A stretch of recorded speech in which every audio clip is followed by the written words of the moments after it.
A psicóloga Michele Maimone é uma profissional extremamente gabaritada e possui várias especialidades dentro e fora do país. Especializada em psicologia clínica, saúde mental, psicoterapia infantil e do adolescente, além de psicoterapeuta de casais e família, formada pelo Chicago Center for Family Health nos Estados Unidos. A clínica de psicologia Michele Maimone é sinônimo de seriedade, ética e tradição na área de saúde, oferecendo amplos ambientes especialmente projetados para o atendimento de crianças, realização de testes vocacionais e terapia de família. Doutora Michele Maimone também atende depressão, síndrome do pânico, transtorno bipolar e TOC, ansiedade e conflitos conjugais. Se você tem problemas que não consegue resolver sozinho, busque tratamento psicológico. O psicólogo acolherá seu sofrimento para aliviar sua dor psíquica e, junto com você, encontrar alternativas para resolver os seus conflitos emocionais. Clínica de Psicologia Michele Maimone, conceito em saúde e bem-estar.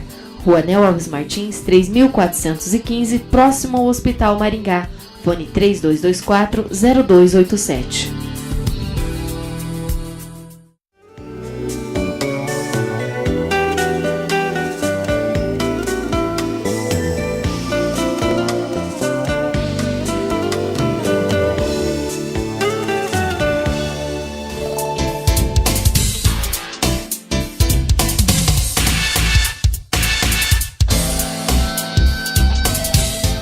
Eu gostaria de estar explicando que esse bloco, o bloco sobre saúde mental, vai estar falando sobre o que é saúde mental. As pessoas acham que ter saúde mental é simplesmente não ter uma doença, uma síndrome do pânico, uma depressão, uma ansiedade ou algo assim. Não, ter saúde mental vai muito além. Ter saúde mental significa você viver bem com o seu corpo, você se dar bem com as pessoas em volta de você, você conseguir ter noção da sua realidade, conseguir se planejar para o futuro, você estar adequado à sua condição financeira, física, você administrar a própria vida. Então, ter saúde mental é algo muito mais complexo. Nós vamos estar falando aqui sobre as questões interrelacionais, ou seja, as questões interpessoais de relacionamento entre casais, pais e filhos, e vamos estar respondendo as suas dúvidas sobre tudo isso. Então nós vamos estar aguardando a sua pergunta, a sua dúvida. Mande para a gente e nós estaremos respondendo as suas dúvidas aqui no programa Saúde Hoje, nesse bloco chamado Saúde Mental. Eu acho que não é necessário a gente bater para educar. É sim importante colocar limite nas crianças, elas têm que ser disciplinadas com certeza, mas não é necessário utilizarmos da violência física. Esse era um recurso muito utilizado antigamente, até porque os pais aprenderam isso com seus próprios pais e seus avós. Hoje em dia nós entendemos que é sim importante educarmos as crianças, colocarmos limites e as crianças devem ser castigadas quando não obedecerem às regras.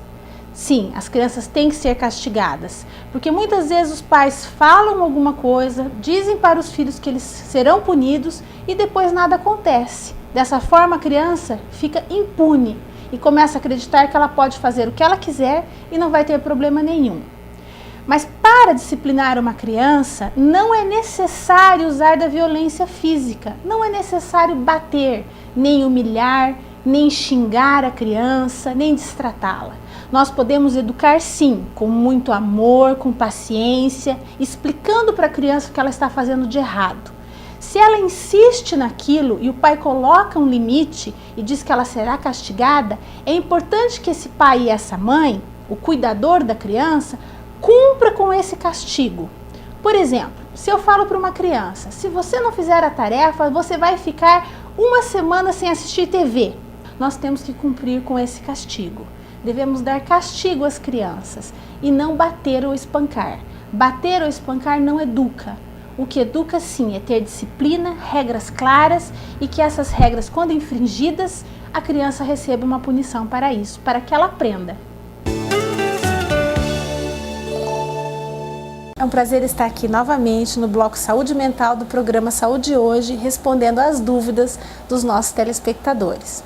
Sobre esse assunto, a questão dos irmãos, rivalidades, ciúmes, eu penso assim, É importante desde cedo criar um ambiente de amizade, de cooperação entre as crianças. As crianças têm que aprender a dividir as coisas, a serem generosas com os irmãos, a se colocarem no lugar do outro, a ter compaixão desde pequenininhas. Hoje em dia a gente dá muito presente, muito brinquedo e cada um tem a sua, o seu brinquedo, as suas coisas e não se aprende a dividir. A criança tem que desde cedo aprender a partilhar, a dividir, para não ser uma pessoa egoísta.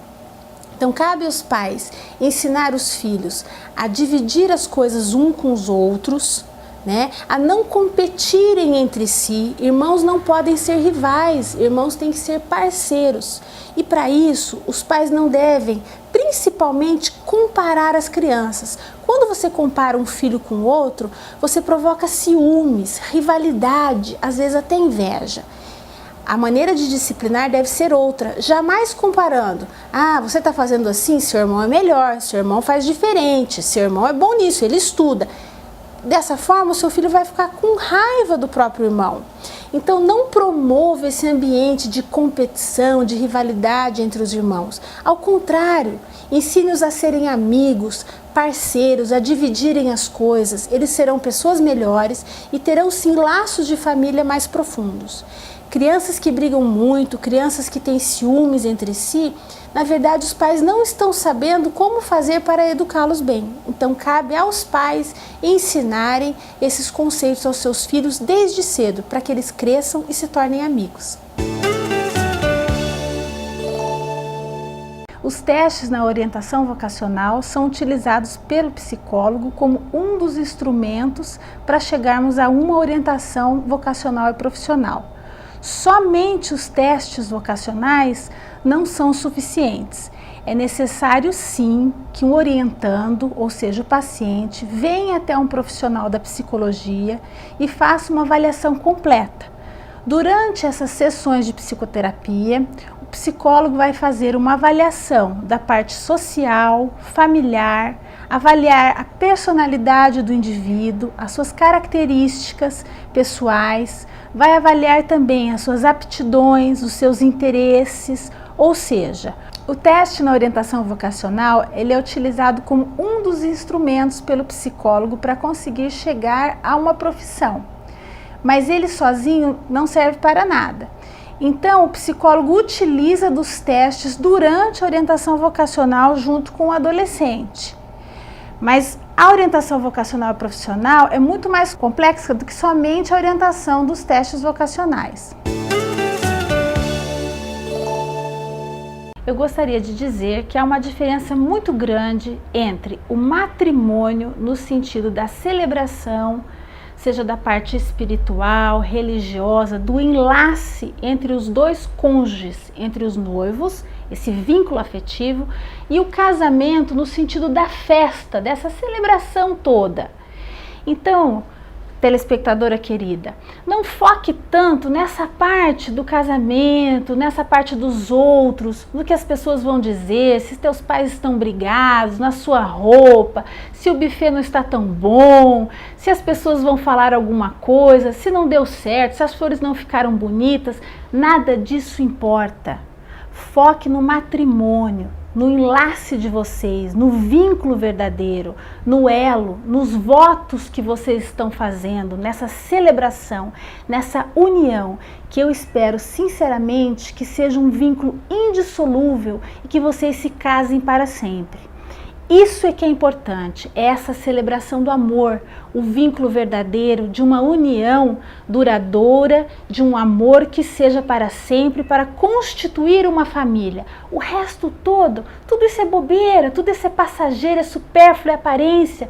Não se importe com isso.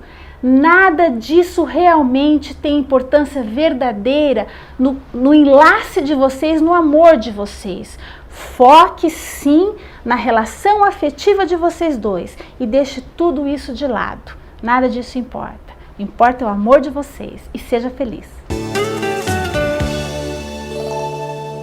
Eu acho que nós temos que pensar bastante sobre esse assunto, porque o que está posto hoje na mídia, o que nós escutamos, é que a gente deve viver intensamente, buscando o prazer a todo custo. Não só os jovens, mas os adultos também. Então, o que é colocado é que você tem que comer aquilo que é gostoso, né? Que você tem que se divertir, usar de drogas, bebida alcoólica, que a pessoa deve comprar tudo o que ela desejar, gastar todo o seu dinheiro, sair com várias pessoas, ter vários parceiros, aproveitar a vida. Então, isso que é pregado para a gente colocado, dessa vida hedonista, quer dizer, a busca pelo prazer a todo custo, isso tem, na verdade, isso não é saudável, porque a pessoa não aprende a lidar com frustração. Por exemplo, se o indivíduo gasta tudo o que ele tem, todo o dinheiro que ele recebe, comprando as coisas que ele deseja, ele nunca vai conseguir guardar, né, uma quantia para ter um capital, para ter sua casa, para ter o seu carro, não vai conseguir economizar, porque vai aprender só a ter prazer no gasto. Então, prazer é diferente de felicidade. Tem coisas que geram um prazer imediato enorme. Vamos supor, tem comidas que são deliciosas, chocolate, pizza, né? O pessoal gosta muito de sanduíches e lanches e etc. São comidas prazerosas, mas trazem felicidade? Não, causam um mal imenso para a saúde. Então, ter prazer oral imediato não significa uma vida e um corpo saudável. Então, nós temos que distinguir isso. De modo geral, para a gente ter felicidade a longo prazo, a gente tem que abrir mão de alguns prazeres imediatos. Para o pessoal de casa, eu acho importante a gente pensar no seguinte, que a gente tem que aprender a construir uma felicidade a longo prazo. Felicidade a longo prazo significa, em muitos momentos, a gente abrir mão de um prazer imediato. Eu quero comprar uma casa, eu vou ter que aprender a poupar, então eu não vou poder gastar com tudo que me dá prazer e que eu gosto. Então, para mim, prazer e felicidade são duas coisas distintas. Prazer estar aqui novamente no programa Saúde Hoje, respondendo as perguntas dos nossos telespectadores. Bem, não existe, na verdade, uma idade mínima para a criança ir à psicoterapia. O que a gente entende é que a criança tem que ter capacidade de comunicação. Às vezes, com 1 ano e meio, 2 anos e meio, a criança consegue falar e se comunicar adequadamente e ela pode sim ir até um psicólogo. O que eu penso é que é importante os pais irem junto com a criança, especialmente uma criança pequena.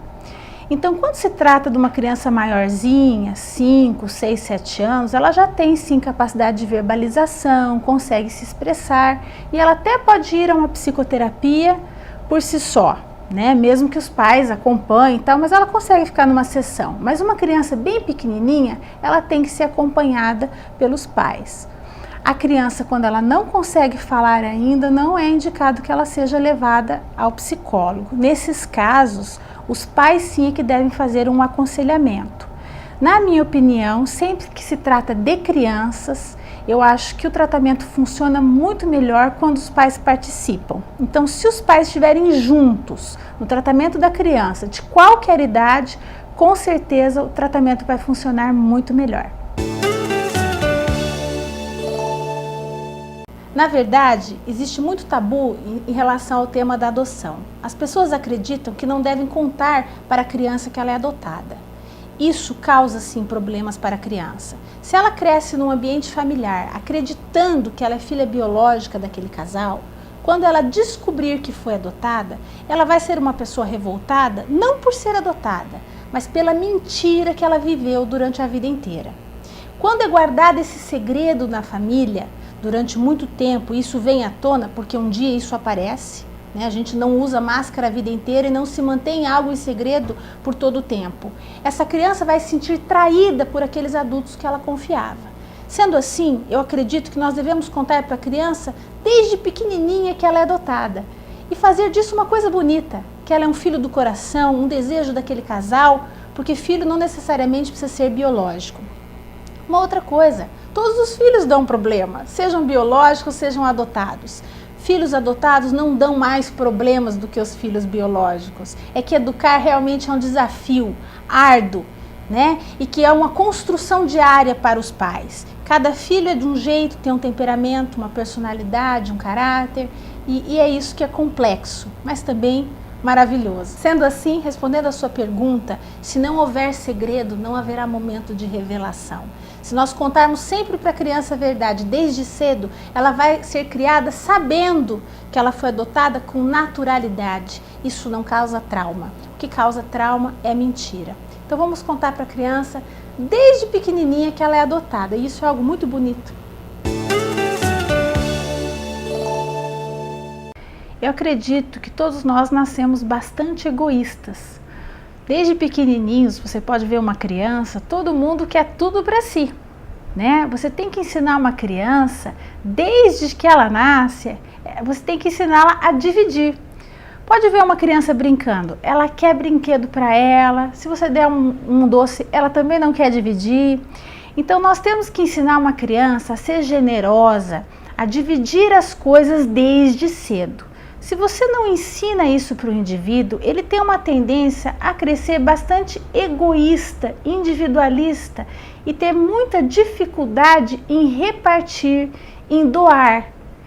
Então, eu acho que primeiro, se a gente conseguir ensinar as pessoas desde cedo a dividir, nós não teremos adultos tão avarentos, tão retentivos, pessoas que guardam tanto as coisas e não conseguem ser generosas.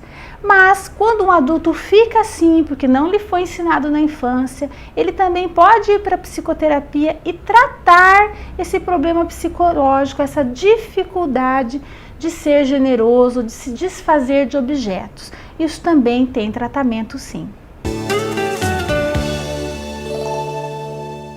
Eu acredito que informação jamais vai estimular uma criança a ter uma vida sexual precoce. O que acontece é que hoje em dia as crianças e adolescentes são bombardeados o tempo todo por imagens de nus, imagens eróticas, seja na televisão, nas revistas e pela internet.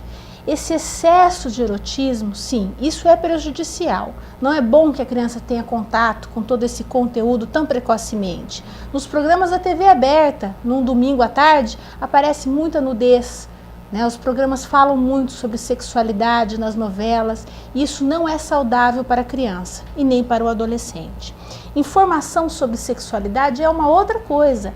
Você explicar para uma criança, para um adolescente, como é uma sexualidade saudável, tirar as dúvidas dessa criança sobre reprodução humana, jamais vai estimular essa criança a ter uma vida sexual precoce. É um equívoco que a gente tem. Então se deixa a criança ter acesso a todo esse material erótico, mas não se passa para ela uma informação adequada. Eu acho que cabe aos pais dar uma educação sexual para as crianças, para que elas saibam fazer suas escolhas acertadamente assim que entrarem na adolescência. Então os pais que tiverem alguma dificuldade, que não souberem como fazer isso, podem procurar a ajuda de um profissional ou irem até uma livraria, comprarem livros específicos que falem sobre o tema. Hoje em dia tem muita diversidade de material que pode ajudar os pais a darem uma informação adequada para a criança e tirar as dúvidas dela. É um prazer estar aqui e estar falando um pouquinho sobre esse assunto com o pessoal de casa. Acho que nós temos que repensar o que está posto na atualidade, onde o casamento está sendo visto como algo descartável. As pessoas já casam achando que o divórcio é uma saída. Antigamente, as pessoas casavam acreditando num casamento para sempre. Eu ainda acredito que um casamento pode sim ser para sempre. É óbvio que depende de muito investimento, de cuidado, e que não é uma coisa assim tão simples. Mas nós temos que parar para analisar que os vínculos afetivos não devem ser descartáveis. Um casamento deve ser uma proposta de vida. Hoje em dia até as crianças já brincam com essa questão do divórcio. Eu vejo nos aniversários de criança, cantam a musiquinha "Com quem será que o fulano vai casar?" e no final, depois se separar, tiveram 2 filhinhos, depois se separaram. Então já está no imaginário infantil que o divórcio faz parte do casamento. Creio que nós temos que dar uma atenção a isso, estar ensinando às nossas crianças uma outra forma de ver o relacionamento afetivo, que o casamento deve sim ser algo para sempre. Pelo menos nós devemos buscar isso. Bem, no caso de conflitos conjugais, problemas relacionais entre os casais, eu acho que é importantíssimo que o casal venha junto à psicoterapia. Mas infelizmente na prática o que a gente vê é que muitas vezes nem sempre os dois querem vir junto fazer uma terapia de casal. Como eu disse, seria o ideal que os dois viessem. Mas se um dos dois deseja fazer terapia, quer mudança, quer melhorar, tem questões que quer resolver, está com conflito, ele deve procurar sim ajuda, mesmo que o seu cônjuge não esteja querendo fazer terapia nesse momento. Em muitos casos, começa-se a terapia com um e depois o outro acaba vindo para a terapia, né? Então eu acredito que quem está se sentindo incomodado, que está com conflito, não está bem, deve procurar ajuda, independente se o seu parceiro, se ele vai aceitar fazer terapia ou não. Procure você ajuda, faça a sua parte. Eu acredito que é um mito que as mulheres têm menos desejo sexual do que os homens. Na verdade, nós somos criadas para reprimir o nosso desejo sexual. O que eu vejo é que existem dois grupos de mulheres. As mulheres que são mais reprimidas, que têm uma educação mais moral, mais rígida, religiosa, mais casta, né? Que recalcam o seu desejo e buscam ter uma conduta mais santa, né, mais religiosa, e aí não tem um comportamento tão sexualizado.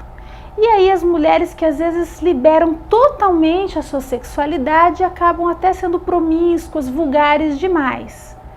O que nós temos que construir, eu acho que na atualidade, que é um desafio para a mulher da pós-modernidade, é esse equilíbrio em que a mulher possa ter uma sexualidade desenvolvida, equilibrada e mantendo sim os seus valores morais, a sua retidão de caráter e sendo uma pessoa correta, leal, fiel, uma boa mãe, uma profissional. E ela pode sim ter sua sexualidade e ter o desejo, isso é legítimo, isso não tem nada de errado. Então uma mulher, ela tem sim um desejo sexual igual ao de um homem. É que nós somos muito reprimidas durante séculos e somos levados a acreditar que se a mulher ela tiver prazer e desejo sexual, ela é uma mulher leviana, é uma mulher que ela é vagabunda, que ela não presta, e não é bem assim. Uma mulher correta, ela pode ter prazer sexual, ela pode gostar do seu corpo, ela pode ter desejo e ser uma pessoa muito correta, muito decente, muito íntegra. Bem, doenças psicossomáticas, como o nome já diz, são doenças psíquicas que acometem o nosso corpo. Essa divisão, doenças psíquicas e doenças somáticas ou doenças físicas, na verdade é só uma divisão didática, porque nós não temos como separar o que é da ordem do orgânico e da ordem do psíquico, né? Nós somos uma unidade, isso é só uma divisão para a gente poder entender melhor qual que é a origem da doença. Mas quando a gente está triste, a gente sente a tristeza no corpo inteiro. Se você está doente, está com uma dor, essa dor você sente ela por todo o seu corpo também. Então as doenças físicas, elas também acometem o seu psiquismo e as doenças emocionais, elas também acometem o seu corpo. Nós somos um ser integrado. Mas quando se fala em doença psicossomática, esse termo quer dizer o seguinte, que são doenças que não têm origem em vírus, bactérias, a gente não pega no ar. São doenças que o nosso corpo desenvolve por questões originalmente emocionais. Tristezas, angústias, ansiedades profundas, que com o passar do tempo, elas vão se tornando e se transformando em doenças físicas. Então, algumas doenças, às vezes uma gastrite nervosa, né, alguns tipos de alergias, né, são doenças psicossomáticas, porque são doenças que começaram no campo psíquico e depois se manifestaram no campo orgânico. A mídia coloca para nós que nós devemos consumir para sermos felizes, ter o carro do ano, roupas da moda, viajar, enfim, que quanto mais a gente pode adquirir os objetos que estão colocados, mais feliz nós vamos ser. Eu acredito que nós temos que pensar mais sobre isso, refletir um pouquinho. Será que a felicidade está só naquilo que eu posso ter e comprar?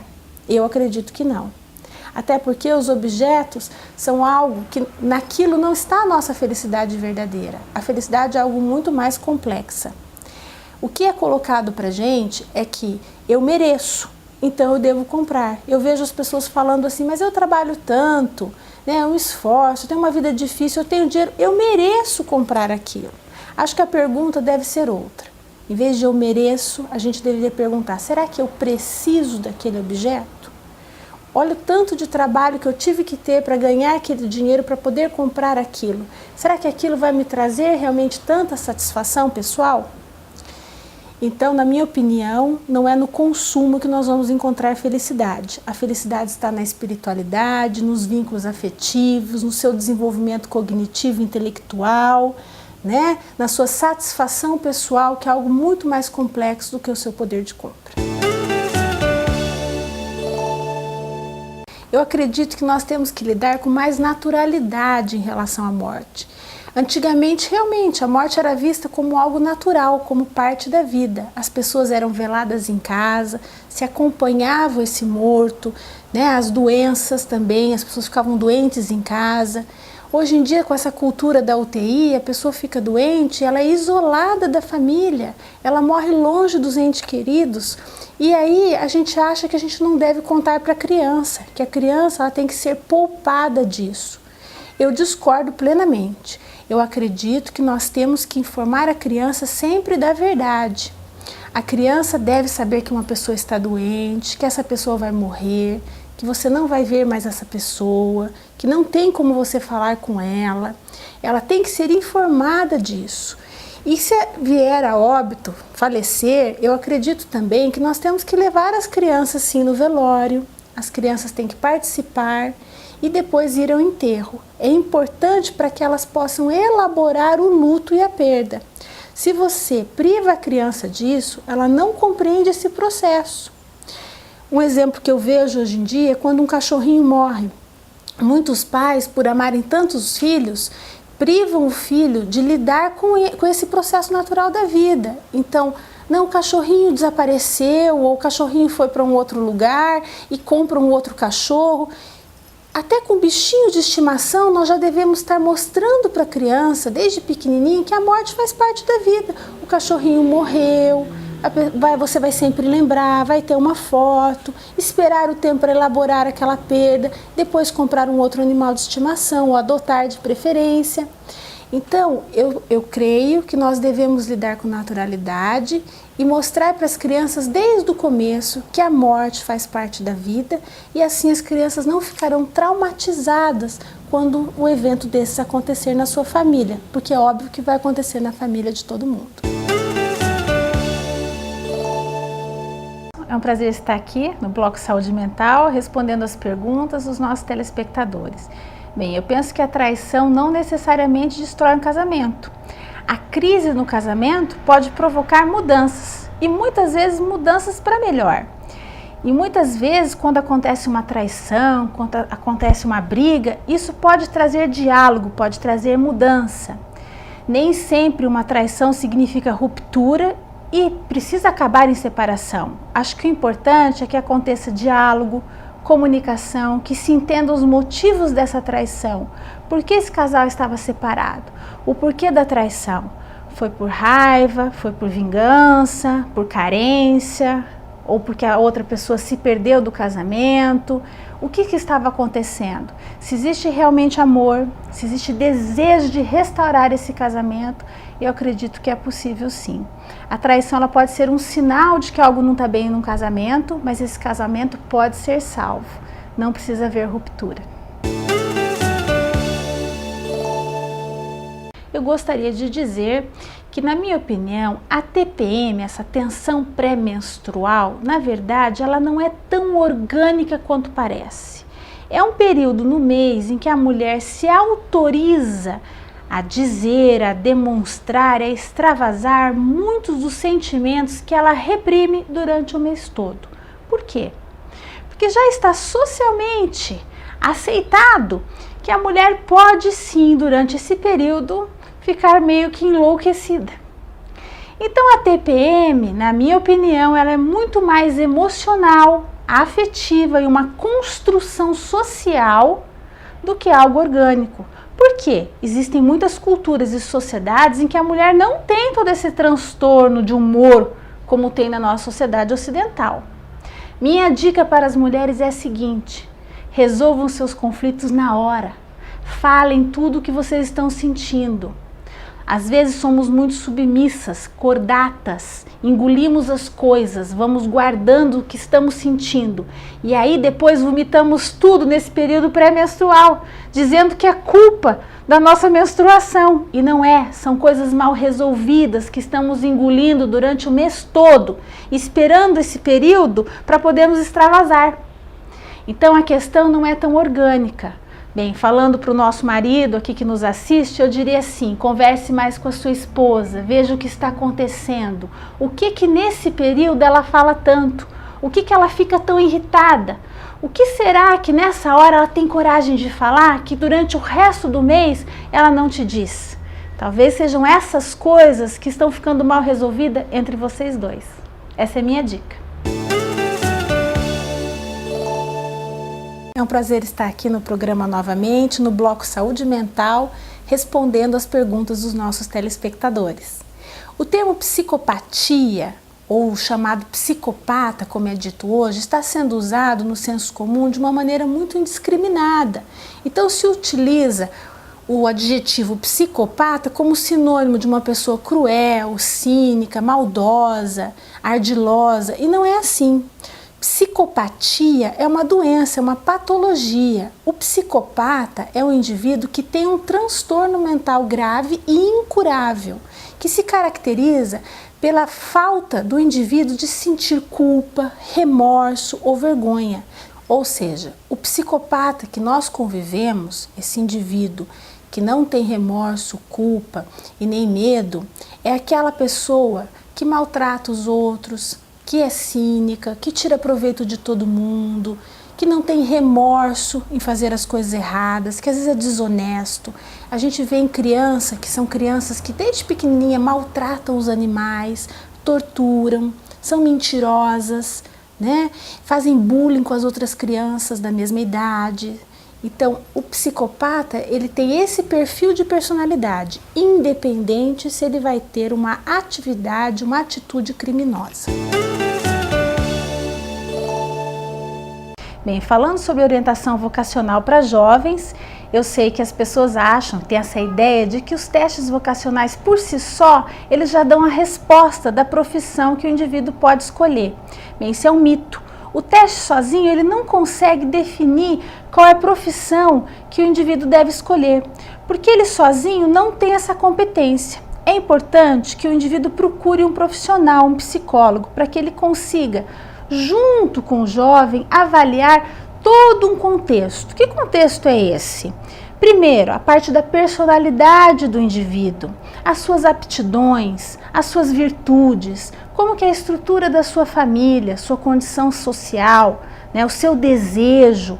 Então são muitas questões envolvidas, além daquilo que o teste consegue aferir. O teste é um instrumento utilizado pelo psicólogo, um instrumento importantíssimo, mas ele por si só não é mágico.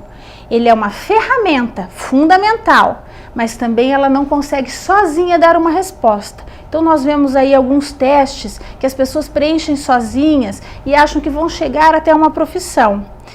Infelizmente isso não é verdade. Se você quer fazer uma orientação vocacional, procure um profissional competente.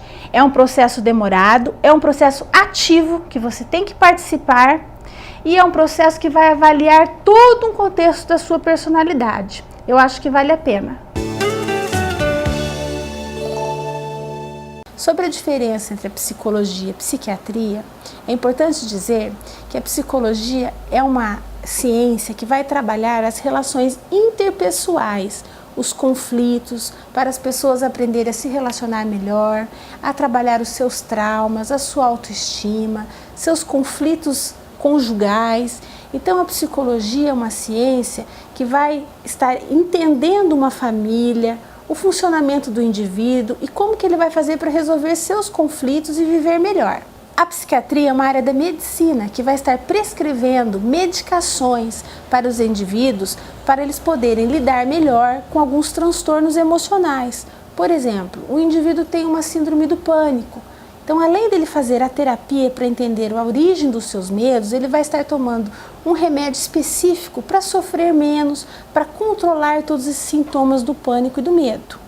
Então, em várias situações é necessário A ida ao psiquiatra também, além do trabalho psicológico, em casos de depressão, fobia, síndrome do pânico, ansiedades profundas, traumas, insônias. Então, são duas áreas, duas ciências paralelas, mas que devem trabalhar junto assim e que se complementam. Então, a ida a um psicólogo não necessariamente significa que você não vai precisar ir a um psiquiatra e vice-versa. Normalmente, o melhor tratamento é o tratamento conjunto da psiquiatria junto com a psicologia. Quando colocar limite, de que forma colocar, como castigar, são dúvidas que todos os pais têm.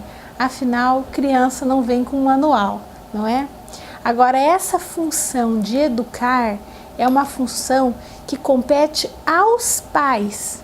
Cabe aos pais, não à escola, ou ao psicólogo educar uma criança. Sim, aos pais. E educar é uma coisa muito difícil. Você tem que tomar cuidado para ser coerente, para cumprir aquilo que você falou. Quando você disser sim, tem que ser sim. Quando você disser não, tem que ser não. Então é importante ter clareza com a criança. E uma outra coisa, quando você ameaça uma criança, quando você fala que ela vai ser punida se ela não cumprir com alguma coisa, você também tem que tomar cuidado para cumprir com aquele castigo que você disse que iria fazer.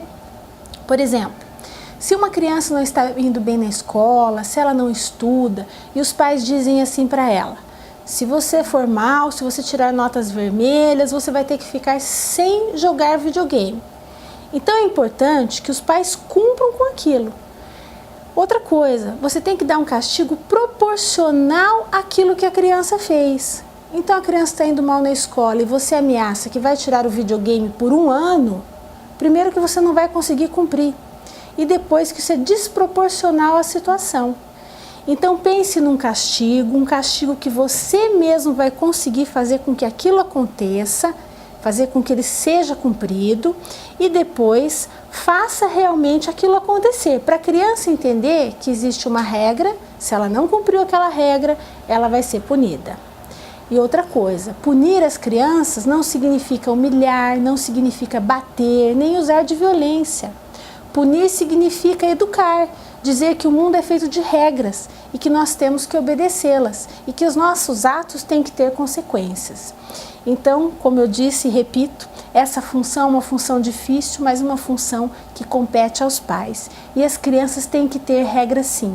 Hoje em dia, os pais estão se sentindo muito culpados por trabalhar fora e não fazem a sua função de educar. Mas cabe aos pais fazer essa função. Prazer estar aqui no Bloco Saúde Mental, respondendo as dúvidas dos nossos telespectadores. Essa nova geração é uma geração da pós-modernidade, que tem internet, computador, celular. Sim, eles vivem no mundo virtual. E isso tem um lado muito positivo, mas também, como tudo na vida, tem um lado negativo. O que eu tenho visto é que esse mundo virtual também vicia.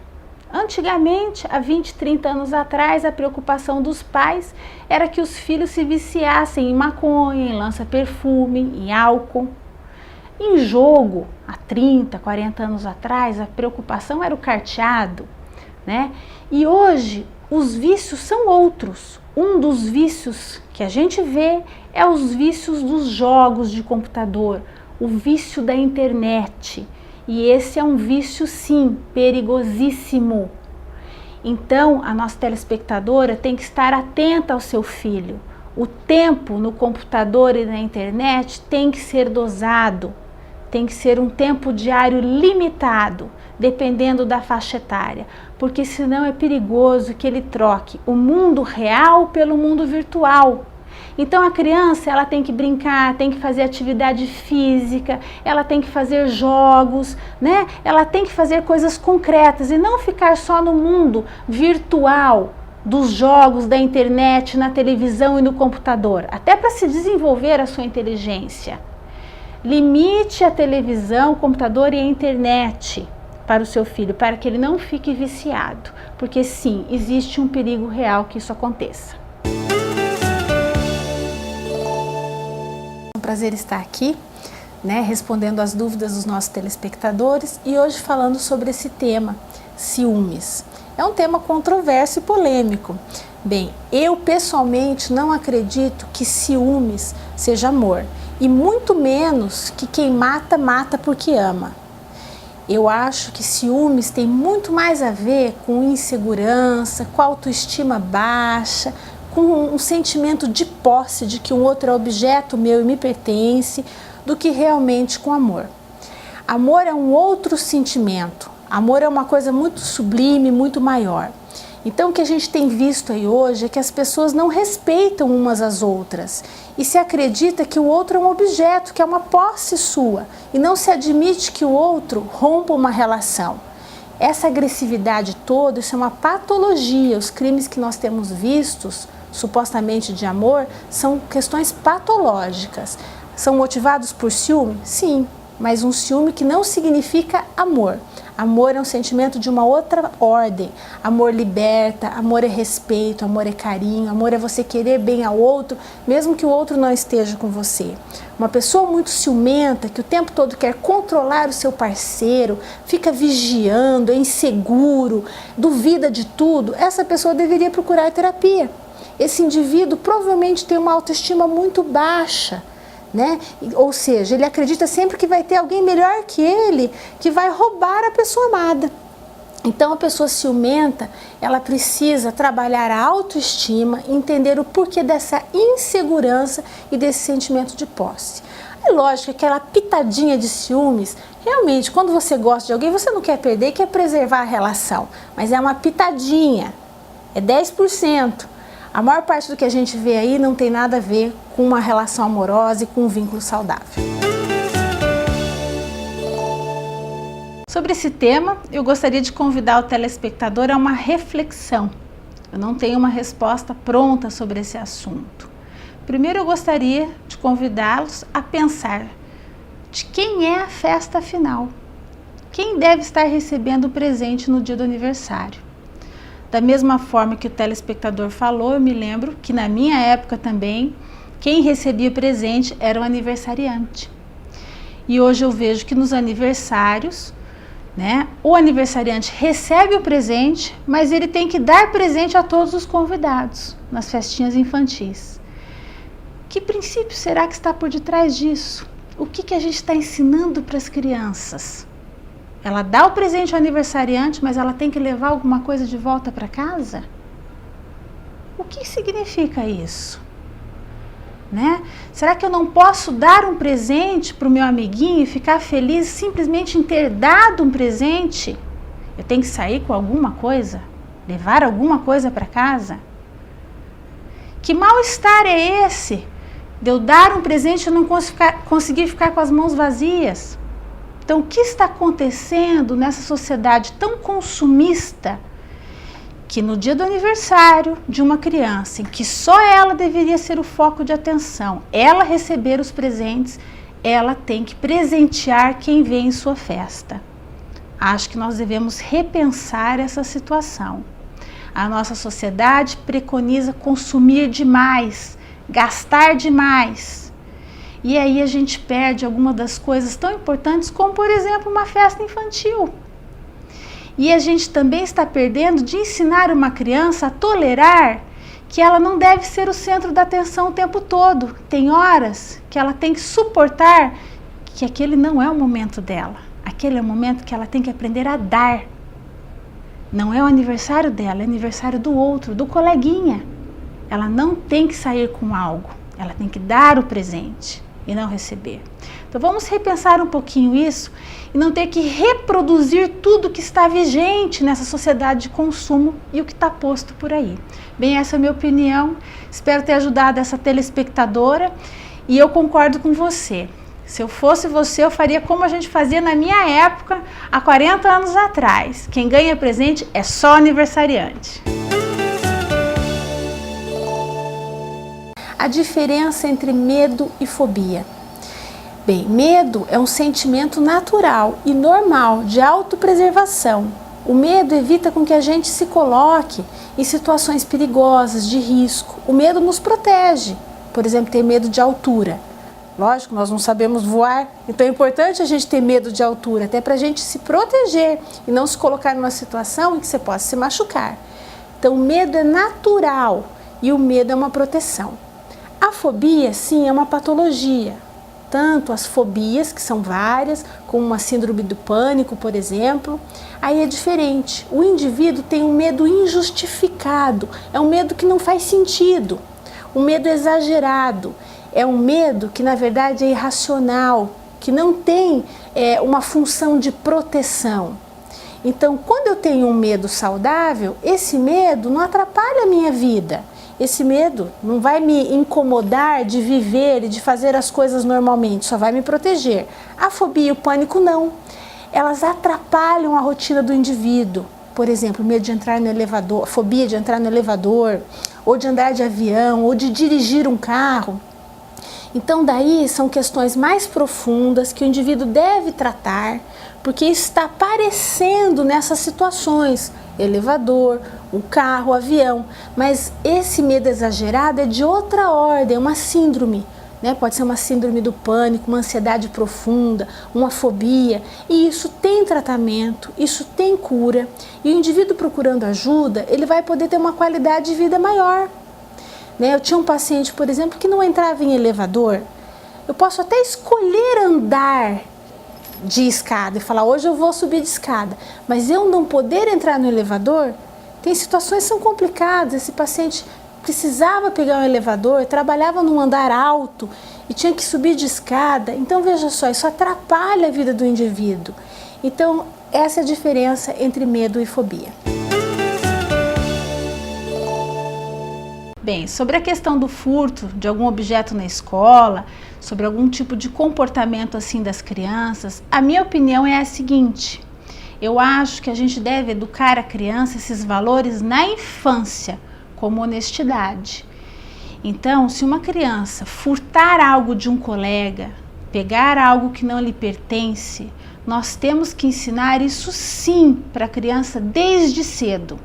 Honestidade é um princípio que deve ser ensinado desde pequenino. Não interessa o valor comercial do objeto, não interessa se é uma borrachinha, não interessa se é R$1, interessa a atitude. O indivíduo tem que aprender que aquilo não lhe pertence, ele tem que aprender a ser honesto, ele tem que se sentir mal em pegar algo que não é dele. Isso se aprende na infância, isso se aprende em casa. Não precisa ser com humilhação, não precisa ser com punição física, mas a criança tem que ser repreendida. Isso não pode ser levado como algo sem valor. Eu acredito que esses princípios de caráter, como por exemplo, honestidade, devem ser ensinados na primeira infância. Bem, eu escuto muito isso na clínica e também no meu meio de amigos, essa dúvida. Será que uma criança adotada por um casal homossexual necessariamente vai se tornar homossexual? Bem, primeira coisa, isso é um tabu. O que a gente vê é que a maior parte dos homossexuais, eles vêm de lares onde os casais são heterossexuais. Quase todos os indivíduos homossexuais tiveram pais que eram heterossexuais, que não eram gays, e mesmo assim são gays. Então a situação é muito mais complexa e mais profunda. Ou seja, um casal homossexual não necessariamente vai ter um filho que vai se tornar homossexual. A dúvida que eu tenho visto está sendo colocada bastante na mídia, isso tem sido falado muito, será que um casal homoparental ou homoafetivo, como se diz, de duas pessoas do mesmo sexo, duas mulheres ou dois homens, será que podem criar uma criança, adotar uma criança e essa criança desenvolver de maneira saudável? Sim, essa criança pode se desenvolver de maneira saudável na sua plenitude, porque a criança precisa do quê? Do ambiente familiar equilibrado, de um casal que se respeite e se dê bem, de uma família que tenha rotina, disciplina, que essa criança seja cuidada, que ela tenha limites também. Então a criança precisa ter um ambiente amoroso, equilibrado e saudável.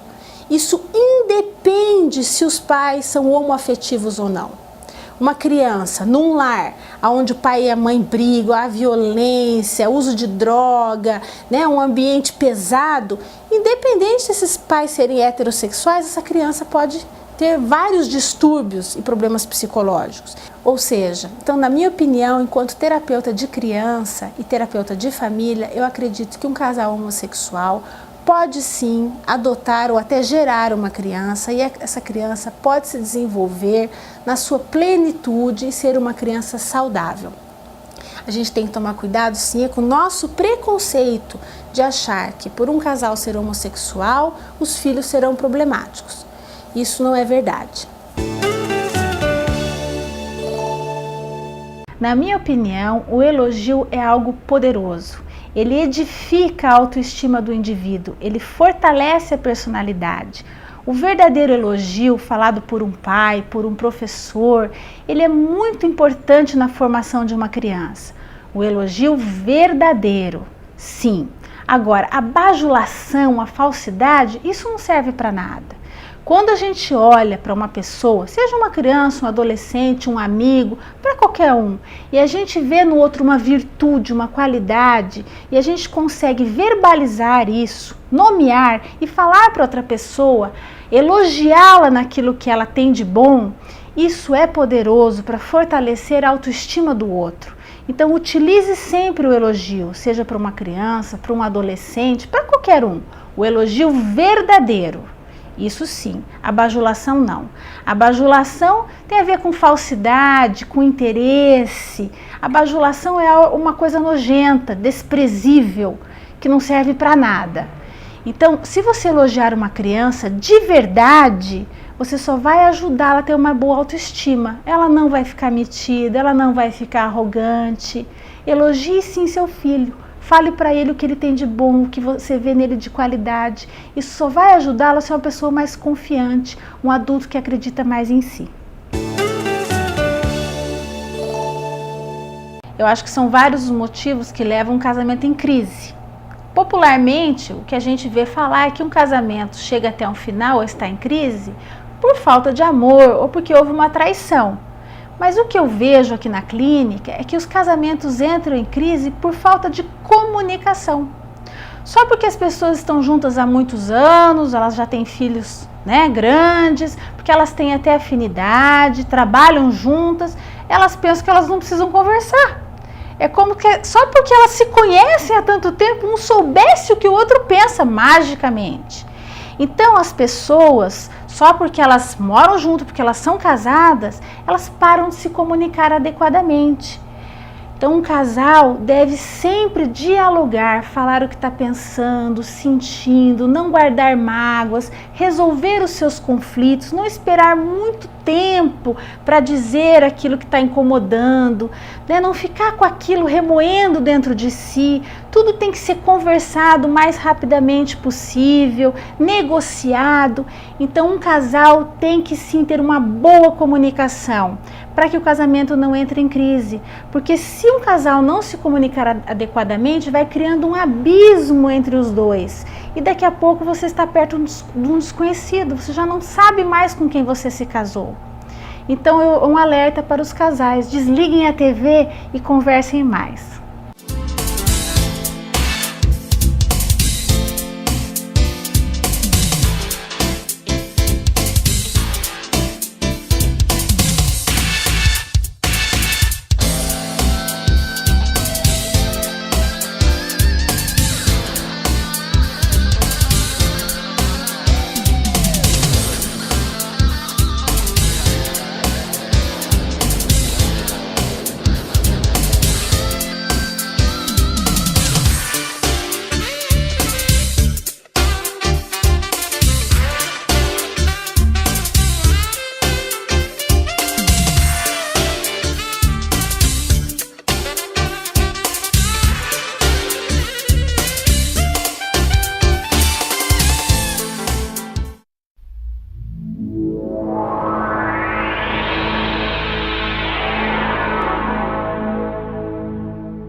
A psicóloga Michele Maimone é uma profissional extremamente gabaritada e possui várias especialidades dentro e fora do país. Especializada em psicologia clínica, saúde mental, psicoterapia infantil e do adolescente, além de psicoterapeuta de casais e família, formada pelo Chicago Center for Family Health nos Estados Unidos. A Clínica de Psicologia Michele Maimone é sinônimo de seriedade, ética e tradição na área de saúde, oferecendo amplos ambientes especialmente projetados para o atendimento de crianças, realização de testes vocacionais e terapia de família. Doutora Michele Maimone também atende depressão, síndrome do pânico, transtorno bipolar e TOC, ansiedade e conflitos conjugais. Se você tem problemas que não consegue resolver sozinho, busque tratamento psicológico. O psicólogo acolherá seu sofrimento para aliviar sua dor psíquica e, junto com você, encontrar alternativas para resolver os seus conflitos emocionais. Clínica de Psicologia Michele Maimone, conceito em saúde e bem-estar.